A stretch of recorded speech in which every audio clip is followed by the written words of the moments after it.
Back here in New Hampshire, the leaders have come to pit road. Pit road was open. The leaders are on pit road on lap 182.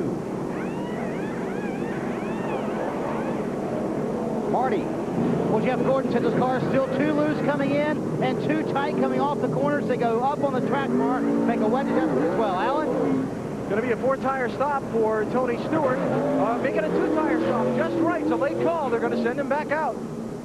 Greg Biffle leaving pit road now. They changed 4 tires this time to set up for that 2-tire change next time, like Alan talked about before. But it's a weird car right now, Greg Biffle says. It's chattering the front, but it feels loose. So I'm not sure they made any adjustments. Well, some cars did, in fact, stay out. A handful of them stayed out. Ryan Newman among them. I think back through Elliott Sadler might have stayed out. Well, this is really going to shuffle the running order. And basically, you come to pit road now because you're not guaranteed you're going to get that next caution. I'm sorry, I guess Elliott Sadler did, in fact, pit. Right. Jimmy Johnson stayed out. Robbie Gordon, I think the first 6 cars stayed out. Matt Kenseth in the 17 stayed out. Nemechek obviously was out. Robbie Gordon. So right now, Ryan Newman, Michael Waltrip, Matt Kenseth, Jimmy Johnson, and Robbie Gordon are your top 5. Now then. Tony Stewart has said, why didn't those idiots pit? Why didn't they pit? Caution flag. Transform the way you watch NASCAR. TNT and Sony HD TV proudly present today's race in high definition. Right now, Tony Stewart is being scored in the 13th position. Alan, it's going to be fun now.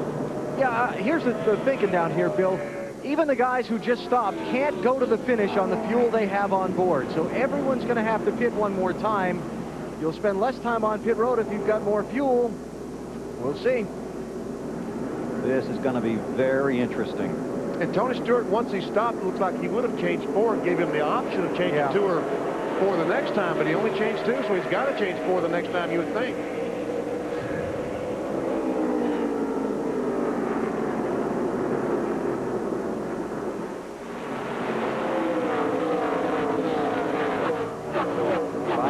Points for Ryan Newman. The 10 drivers in the chase. All those points add up. Matt Kenseth in the 17. Jimmy Johnson in the 48, chasing Michael Waltrip. And Kenseth tried to get alongside Michael Waltrip down in 3 and 40. Just might cost him the 3rd position.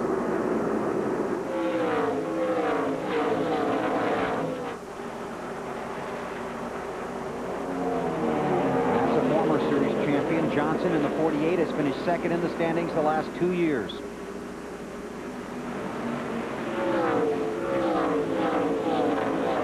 Take a look again. Can't get enough race car up beside him. Alan, what's Jimmy saying about the 48? Better than he's saying it's better than it's been all day. They continue to work on this car each time they've come down pit road.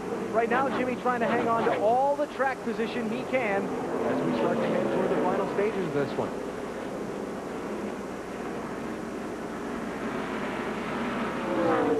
Meantime, Ryan Newman has been flicking off some pretty good laps, but he's all by himself. He has no traffic to deal with, unlike Tony Stewart in the 20 car. He's trying to pick his way through, but getting a situation like this, BP, it's tough to make up time on the leader when you got cars running side by side in front of you. That's right. The 2 car, Rusty Wallace and Casey Mears, are back battling for the 11th position, and Tony, all he can do is just sit there and watch and figure out who. Once they determine who's going to be the 11th place car, then he'll try to pass him. Alan? Well, Tony Stewart, the farthest back that he's been all day. Just before he came to pit road that last time, as they were debating whether or not to pit, he said to crew chief Greg Zipadelli, whatever you do, I'm with you. After they left pit road and Zipadelli had a handle on the situation, he told Tony, we'll be okay. And Tony said, yep, we will. 29 got real loose back there. I'm not sure if he thought he had a flat or had a flat, but boy, that thing jumped sideways.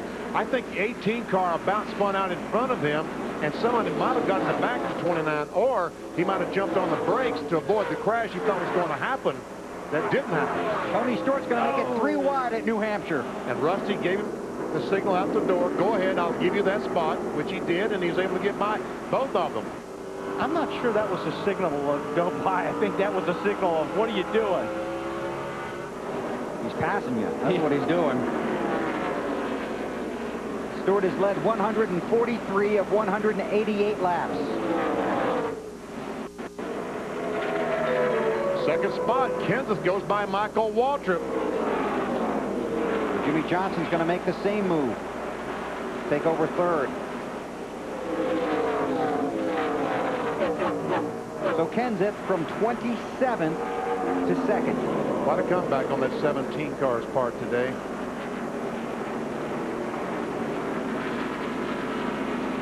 Robbie Gordon in the 7.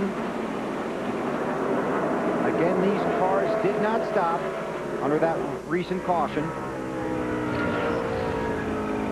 Little Debbie lap leaders. Talk about how successful Stewart has been. Car on the wall. Nemechek. And Mike Bliss.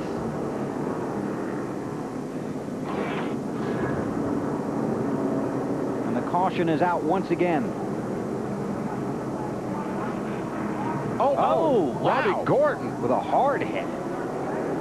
Michael Waltrip we're hearing involved. And this was on the caution flag, wasn't it? See, Robbie's got the net down. An indication that he's okay. But that car isn't okay. Well, I'm guessing he's not the happiest guy in New Hampshire either. There's Mike Bliss. All right, there's Bliss on the inside, Nemechek on the outside. Bliss slides up the racetrack, and I think he just may have got into Nemechek just a little bit. Now down the backstretch.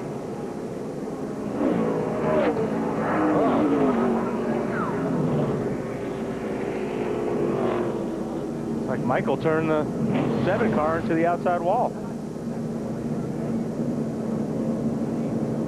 Robbie's going to try and drive this back or drive it into someone. On board with Joe Nemechek. Yeah, Nemechek just got tapped, Benny, I think, just slightly by Mike Bliss.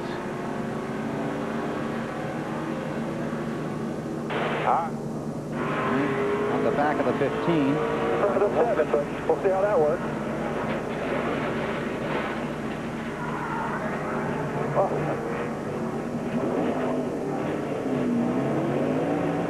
You all right back there?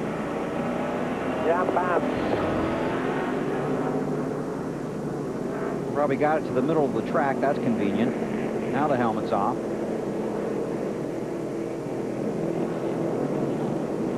He may be looking for somebody. You think? Matt? Bill, I believe the car he's looking for is the Napa Chevrolet. Now, he said on the radio a number of comments as Michael just went by about the 15. Then he said, NASCAR, I hope you're listening. I will pay Michael Waltrip back. I think he's going to try to pay him back with his helmet. I don't know. Robbie really loves his helmets. Yeah. Those paint jobs are quite expensive, too, Wally. They are, Matt. You're right. That's why you have second thoughts. Okay, here we go. With the helmet off, record just got there now. Let's see the accuracy. And it's a shot. Oh! Well, I guess you don't like the helmets that He put his bad. helmet at my car. I told you that. What's going on? Well, that's just rude. It was his fault. Robbie used those same words in this race 1 year ago. And, you know, I think that there's a difference of opinion there. Michael said it was Robbie's fault, and I'm sure that Robbie doesn't see it that way. doesn't see it that way. That's right. Okay. Here's today's helmet tossing event. Wow, that was pretty gutsy. It's like a bullfighter. Tony about to run over the helmet. I'm sure he doesn't. Trailer is going to be busy after the race today. Yep. Be some meetings, some discussions. Well, you know, He's saying that you turned right into his quarter panel, and that's why he's upset. Just look at the tape. I didn't do anything such. I had to finally stand my ground, Joey. You know, I went up, and I got tired of it, so I just stood my ground. He turned himself around. Yeah, simple. Michael Waltrip and his crew. Talking to Joey Meyer, the spotter. This should be an interesting shot we have here. There's Michael, and we'll wait for the helmet throw. He ducked.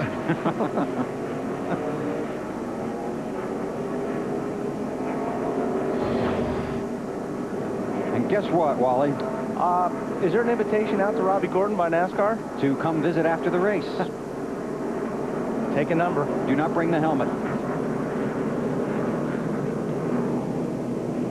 You know, all these guys are under, so, you know, we joke about it, but these guys are under so much pressure, and they're all racing each other so hard. And when you feel like that you've been taken advantage of, you know, you don't take it lightly. No, it's brutal, the emotions that these drivers are going through when you feel like someone has wronged you. It's just brutal, the emotion. And don't make any mistake about it. These guys